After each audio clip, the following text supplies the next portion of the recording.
परिचय।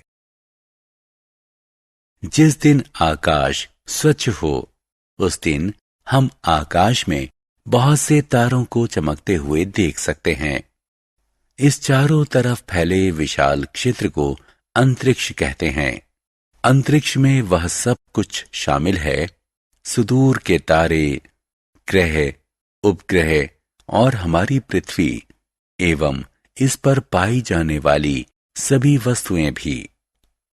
अतः अंतरिक्ष के संगठन को समझने से पहले हमें आकाशगंगा, तारे, ग्रह और उपग्रह इत्यादि जैसी वस्तुओं की चर्चा करनी होगी। उद्देश्य। इस पाठ के अंत में आप निम्न करने में सक्षम हो जाएंगे: खगोलीय पिंडों को पहचानना और उनकी सूची बनाना, चंद्रमा की कलाओं को समझना, चंद्र अभियान की खबर रखना, रात्रि में आकाश में कुछ तारामंडलों को चिन्हित करना, सौर मंडल के बारे में जानना, कृत्रिम उपग्रह की भूमिका का वर्णन करना। चंद्रमा। चंद्रमा सूर्य के बाद आकाश का सबसे प्रदीप्त पिंड है। आप पूर्णिमा के दिन पूरे चंद्रमा को देख सकते हैं। आप चंद्रमा को किस प्रकार देख पाते हैं? ऐसा इसलिए क्योंकि यह सूर्य के प्रकाश का परावर्तन करता है। चंद्रमा का अपना कोई प्रकाश नहीं होता, फिर भी प्रदीप्त दिखता है क्योंकि यह सूर्य के प्रकाश को परावर्तित करता है। सूर्य के प्रकाश को आप बल्ब समझिए और चंद्रमा को प्रदीप्त दर्पण, जो बल्ब के प्रकाश को परावर्तित करता है। चंद्रमा पृथ्वी की परिक्रमा करता है और पृथ्वी के साथ सूर्य की भी परिक्रमा करता है। चंद्रमा पृथ्वी की एक परिक्रमा 27.3 दिन में पूरी कर लेता है। इस बीच पृथ्वी अपनी कक्षा में स्थान परिवर्तित कर देती है। अतः पृथ्वी से चंद्रमा एक चक्कर अमावस्या से अगली अमावस्या तक यानी 29.5 दिन में पूरा करता प्रतीत होता है। आप जानते हैं कि किसी किसी पूर्णिमा के दिन चंद्र ग्रहण लग सकता है। चंद्रमा की कलाएं। अमावस्या। अमावस्या के समय हमें चंद्रमा का कोई भाग प्रदीप्त दिखाई नहीं देता। हम चंद्रमा का सिर्फ अंधेरा भाग देख सकते हैं। यह चंद्रमा के 29 और 1/2 दिनों तक चलने वाले चक्र की शुरुआत मानी जाती है। चंद्रमा सूर्य और पृथ्वी के बीच एक कक्षा में स्थित है। बढ़ते हुए बालचंद्र के समय हम चंद्रमा के दाएं तरफ एक छोटा सा भाग प्रदीप्त देखते हैं। प्रथम चतुर्थांश। प्रथम चतुर्थांश के समय हम चंद्रमा का दायां आधा भाग प्रदीप्त देखते हैं। इस समय पृथ्वी और चंद्रमा अगल बगल अपनी कक्षा में होते हुए सूर्य का चक्कर लगाते हैं। बढ़ता हुआ अर्धाधिक चंद्र। बढ़ते हुए अर्धाधिक चंद्र कला में हम चंद्रमा का प्रदीप्त आधा भाग लगभग पूरी तरह से देखते हैं। पूर्ण चंद्र या पूर्णिमा। पूर्ण चंद्र के समय हम चंद्रमा का पूरा भाग प्रदीप्त देखते हैं। चंद्रमा पृथ्वी और सूर्य के बीच स्थित होता है। घटता हुआ अर्धाधिक चंद्र।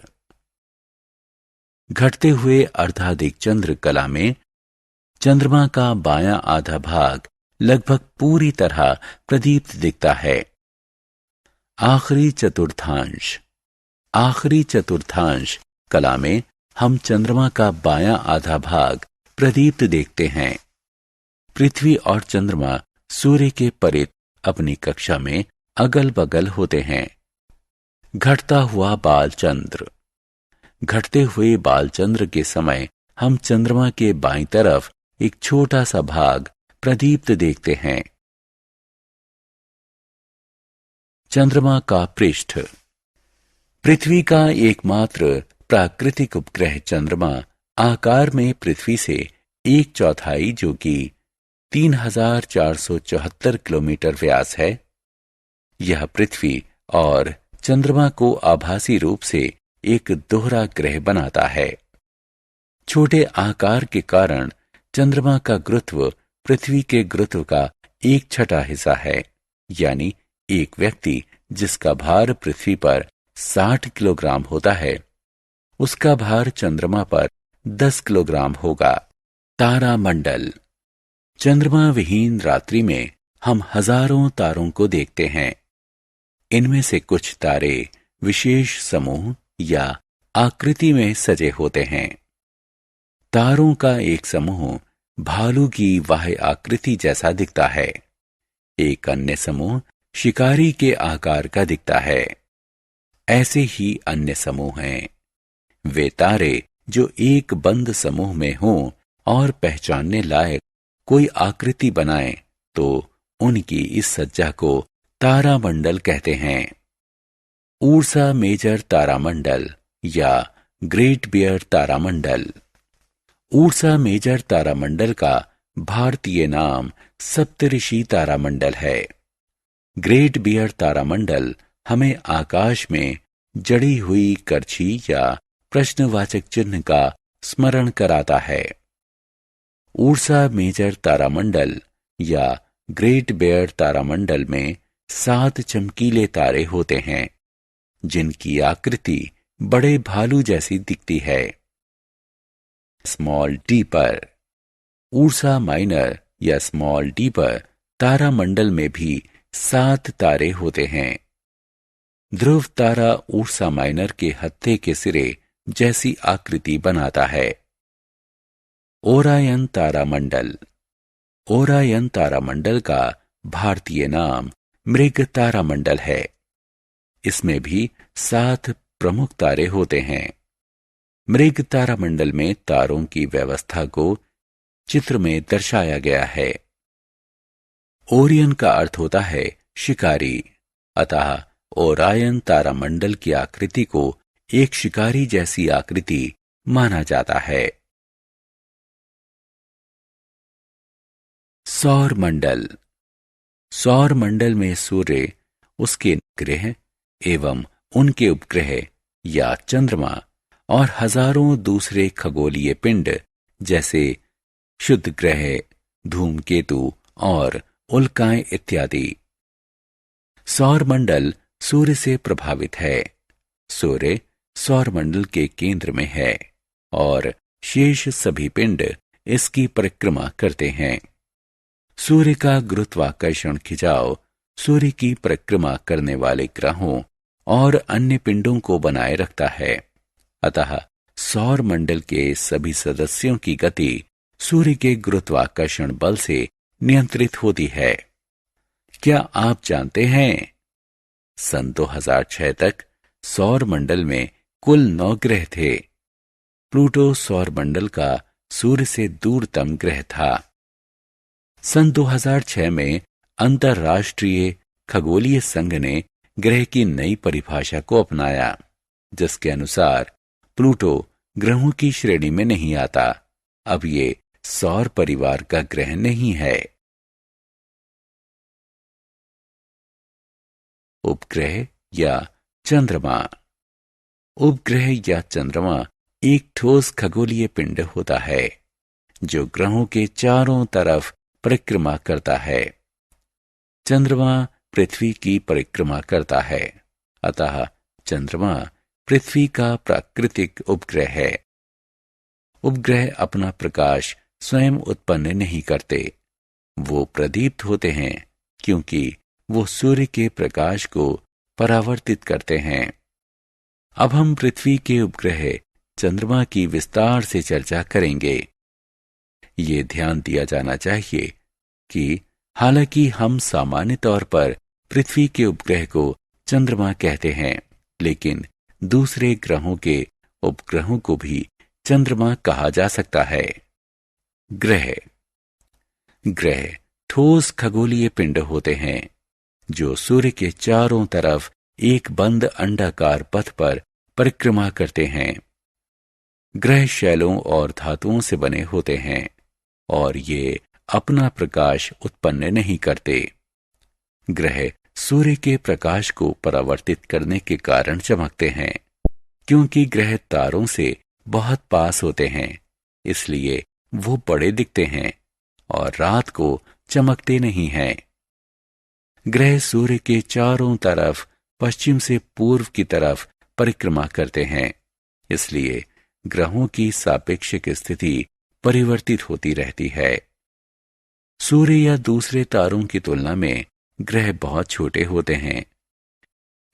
पृथ्वी समेत 8 प्रमुख ग्रह हैं। सूर्य के सबसे समीप बुध ग्रह है और सबसे दूर वरुण ग्रह है। ग्रहों के नाम उनके भारतीय नामों सहित सूर्य से दूरी के क्रम में दिए गए हैं। 1. मरकरी यानी बुध, ये सूर्य के सबसे समीप है। नंबर 2. वीनस यानी शुक्र। 3. अर्थ पृथ्वी। 4. मार्स मंगल। 5. जुपिटर यानी बृहस्पति, सबसे बड़ा ग्रह। 6. सैटर्न यानी शनि। 7. यूरेनस यानी इंद्र। 8. नेपच्यून यानी वरुण, सबसे छोटा ग्रह। यह सूर्य से सबसे दूर है। सौर मंडल के 8 ग्रहों में से 5 बुध, शुक्र, मंगल, बृहस्पति और शनि को नंगी आंखों से आसानी से देखा जा सकता है। इन्हें स्थलज ग्रह कहते हैं। इनका धरातल ठोस और चट्टानी होता है। बृहस्पति, शनि, इंद्र और वरुण, इन ग्रहों को जोवियन ग्रह कहते हैं। पृथ्वी को हरा ग्रह कहते हैं। बुध। बुध सूर्य के सबसे समीप का ग्रह है। ये आकार में पृथ्वी से छोटा और लगभग चंद्रमा के बराबर है। यह कई बार सूर्योदय के पहले और सूर्यास्त के बाद दिखाई देता है। चंद्रमा ही की तरह बुध की सतह भी चट्टानी और पहाड़ी है। शुक्र। शुक्र सूर्य से दूसरा सबसे समीप ग्रह है। हालांकि शुक्र हमारी पृथ्वी के सबसे समीप ग्रह है। यह चंद्रमा के बाद रात्रि आकाश में सबसे चमकीला पिंड है। इसे प्रभात तारा या संध्या तारा भी कहते हैं। शुक्र सूर्य से आने वाली 75% किरणों को परावर्तित कर देता है, इसलिए चमकीला दिखता है। शुक्र का भार पृथ्वी के भार का 4/5 है, जबकि दोनों का आकार लगभग समान है। पृथ्वी। पृथ्वी सूर्य से तीसरा ग्रह है। दूसरे ग्रहों से देखने पर पृथ्वी प्रकाश के परावर्तन और जल की उपलब्धता के कारण हरी और नीली दिखती है। पृथ्वी हमारे सौरमंडल का एकमात्र ग्रह है जिस पर मानव अस्तित्व के लिए आवश्यक ऑक्सीजन पर्याप्त मात्रा में है। यह एकमात्र ग्रह है जिस पर पर्याप्त मात्रा में जल उपलब्ध है। जीवन की उपस्थिति पृथ्वी को विशिष्ट ग्रह बनाती है। पृथ्वी एक काल्पनिक अक्ष के परिध घूमती है और जो दक्षिण और उत्तर ध्रुवों से होकर जाता है। यह अक्ष अपने पथ के तल से जरा सा झुका हुआ होता है। इसी घूर्णन के कारण पृथ्वी पर रात और दिन होते हैं। पृथ्वी सूर्य का एक चक्कर 365 दिन में पूरा कर लेती है, जिसे एक वर्ष कहते हैं। घूर्णन के अक्ष के झुकाव और सूर्य के सापेक्ष इसकी स्थिति के परिवर्तन के कारण ऋतु परिवर्तन होते हैं। अक्ष में झुकाव के कारण वर्ष भर दक्षिणी और उत्तरी गोलार्ध की सूर्य की सापेक्ष स्थिति बदलती रहती है। जब सूर्य के सामने उत्तरी गोलार्ध होता है तो हमें गर्मी का अनुभव होता है, और जब दक्षिणी गोलार्ध सूर्य के सामने होता है तो हमें सर्दी का अनुभव होता है।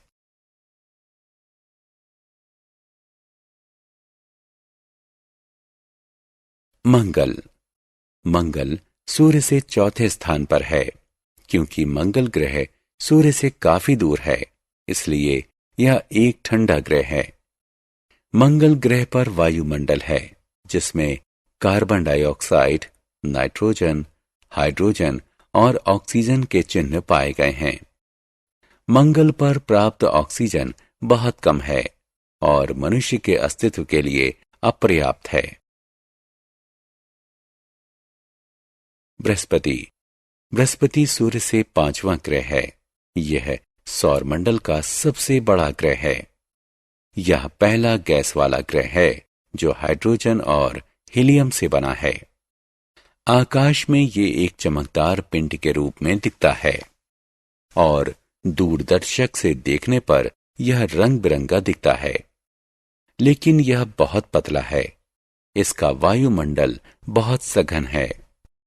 बृहस्पति का वायुमंडल हाइड्रोजन, हीलियम, मीथेन और अमोनिया से बना है। यह बहुत ठंडा ग्रह है। इसकी सतह का ताप -150 डिग्री सेल्सियस है। बृहस्पति का भार पृथ्वी के भार से 3000 गुना ज्यादा है। इसके बहुत ज्यादा भार के कारण बृहस्पति अपने आसपास से गुजरने वाले पिंडों पर भारी गुरुत्वाकर्षण बल लगाता है। बृहस्पति के पास से गुजरने वाला धूमकेतु भारी गुरुत्वाकर्षण का अनुभव करता है और अपने मूल पथ से भटक जाता है। शनि। शनि सूर्य से छठा ग्रह है। शनि सौरमंडल का दूसरा सबसे बड़ा ग्रह है। बृहस्पति की तरह शनि भी हाइड्रोजन और हीलियम से बना है। यह सैकड़ों वलयों से घिरा है जो प्रत्यक्ष दिखते हैं। पूर्णतः विकसित वलय तंत्र शनि को सौरमंडल में विशिष्ट स्थान देते हैं। यूरेनस। यूरेनस सूर्य से सातवां ग्रह है। यह दूरदर्शक की सहायता से खोजा जाने वाला पहला ग्रह है। बृहस्पति और शनि के बाद यूरेनस सौरमंडल का तीसरा सबसे बड़ा ग्रह है। यह भी मुख्यतः हाइड्रोजन और हीलियम से बना है और इसके चारों तरफ कुछ वलय है। यूरेनस के बारे में सबसे रुचिकर तथ्य है कि यह अपने अक्ष पर पूर्व से पश्चिम की तरफ घूमता है और दूसरे सभी ग्रह पश्चिम से पूर्व की तरफ घूमते हैं। नेपच्यून।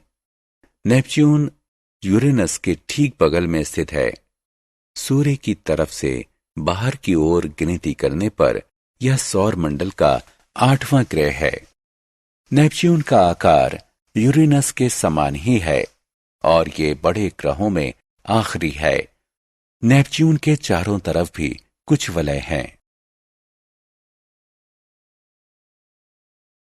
क्षुद्र ग्रह।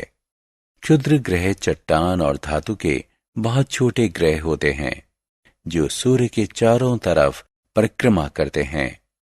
यह मुख्यतः मंगल और बृहस्पति की कक्षाओं के बीच में पाए जाते हैं। वस्तुतः एक तरह की पट्टी होते हैं जो किन्हीं कारणों से किसी ग्रह से जुड़ने से वंचित रह गए हों और मंगल बृहस्पति की कक्षाओं के बीच घूमते रहते हैं। क्षुद्र ग्रहों की संख्या करीब 1,00,000 है। सबसे बड़ा क्षुद्र ग्रह, जिसे सेरेस कहते हैं, इसका व्यास 800 किलोमीटर है। वहीं सबसे छोटा क्षुद्र ग्रह कंकड़ के बराबर है। धूमकेतु। हम पहले ही पढ़ चुके हैं कि प्लूटो सौरमंडल का सबसे बाहरी ग्रह है। सौरमंडल के किनारे पर अरबों बहुत छोटे पिंड हैं जिन्हें धूमकेतु कहते हैं। इन धूमकेतुओं का निर्माण बहुत प्रारंभ में उन्हीं गैसों से हुआ था जिससे अन्य ग्रहों का निर्माण हुआ था। ये धूमकेतु इतने दूर हैं कि संसार के लिए अनजान हैं। अतः एक धूमकेतु गैस और धूल का समूह होते हैं जो एक चमकीली प्रकाश की गेंद जिसमें लंबी चमकती पूंछ होती है उसकी तरह आकाश में दिखते हैं। धूमकेतु की पूंछ सदैव सूर्य से परी होती है। उल्का। उल्काएं आकाशीय पिंड होते हैं। ये हमें प्रकाश की एक चमकीली धारा की तरह दिखते हैं जो आकाश में कभी कभी चमकते हैं। कुछ उल्काएं धूमकेतु द्वारा त्यागे गए धूल के कारण होती हैं। कुछ क्षुद्र ग्रहों के टकराने से अलग हुए टुकड़े होते हैं। कुछ उल्काएं इतनी विशाल होती हैं कि पूरी तरह नष्ट होने से पहले वो पृथ्वी की सतह तक पहुंच जाती हैं। इन्हें उल्का पिंड कहते हैं। कृत्रिम उपग्रह। आप इनसैट 3B जैसे उपग्रहों के नाम से अवश्य परिचित होंगे। इनसैट 3B मनुष्य द्वारा निर्मित कृत्रिम उपग्रह का उदाहरण है। ये पृथ्वी के चारों तरफ प्राकृतिक उपग्रह की तरह ही चक्कर काटते हैं, लेकिन चंद्रमा की तुलना में पृथ्वी से समीप होते हैं। वैज्ञानिकों द्वारा तैयार किए गए प्रक्षेपणों यानों की सहायता से इन्हें अंतरिक्ष में ले जाकर कृत्रिम उपग्रह के रूप में स्थापित किया जाता है। विश्व में केवल 6 ही ऐसे देश हैं जिनके पास कृत्रिम उपग्रह बनाने की तकनीक है और भारत उनमें से एक है। कृत्रिम उपग्रह टेलीविजन कार्यक्रमों, टेलीफोन और इंटरनेट के माध्यम से संचार के सुदूर प्रसारण में सहायक होते हैं। ये शोध, रक्षा और सुदूर संवेदन में भी सहयोग करते हैं। इनका प्रयोग मौसम, कृषि, भूमि और समुद्र की विशेषताओं संबंधित जानकारी प्राप्त करने के लिए भी होता है। सारांश। आइए हमने जो कुछ सीखा है उसे संक्षेप में दोहराएं। चंद्रमा की कलाएं घटित होती हैं क्योंकि हम चंद्रमा का वही भाग देख पाते हैं जो सूर्य के प्रकाश को परावर्तित करने के कारण प्रदीप्त होता है। तारे खगोलीय पिंड होते हैं जो प्रकाश उत्सर्जित करते हैं। हमारा सूर्य भी एक तारा है। तारों की दूरी को प्रकाश वर्ष में मापना सुविधाजनक होता है। तारे पूर्व से पश्चिम की तरफ गति करते प्रतीत होते हैं। ध्रुव तारा अपने स्थान पर स्थिर प्रतीत होता है क्योंकि यह पृथ्वी के समीप स्थित है। यह पृथ्वी के घूर्णन के अंश के समीप स्थित है। तारामंडल तारों का एक समूह होता है जो एक पहचानने लायक आकृति बनाते हैं। सौर मंडल में 8 ग्रह और क्षुद्र ग्रह, धूमकेतु और उल्काएं सम्मिलित हैं। किसी अन्य पिंड के परिध घूमने वाले पिंड को उपग्रह कहते हैं। चंद्रमा पृथ्वी का प्राकृतिक उपग्रह है। कुछ ग्रहों के प्राकृतिक उपग्रह होते हैं। रात्रिकालीन आकाश में शुक्र सबसे चमकीला ग्रह है। बृहस्पति सौरमंडल का सबसे बड़ा ग्रह है।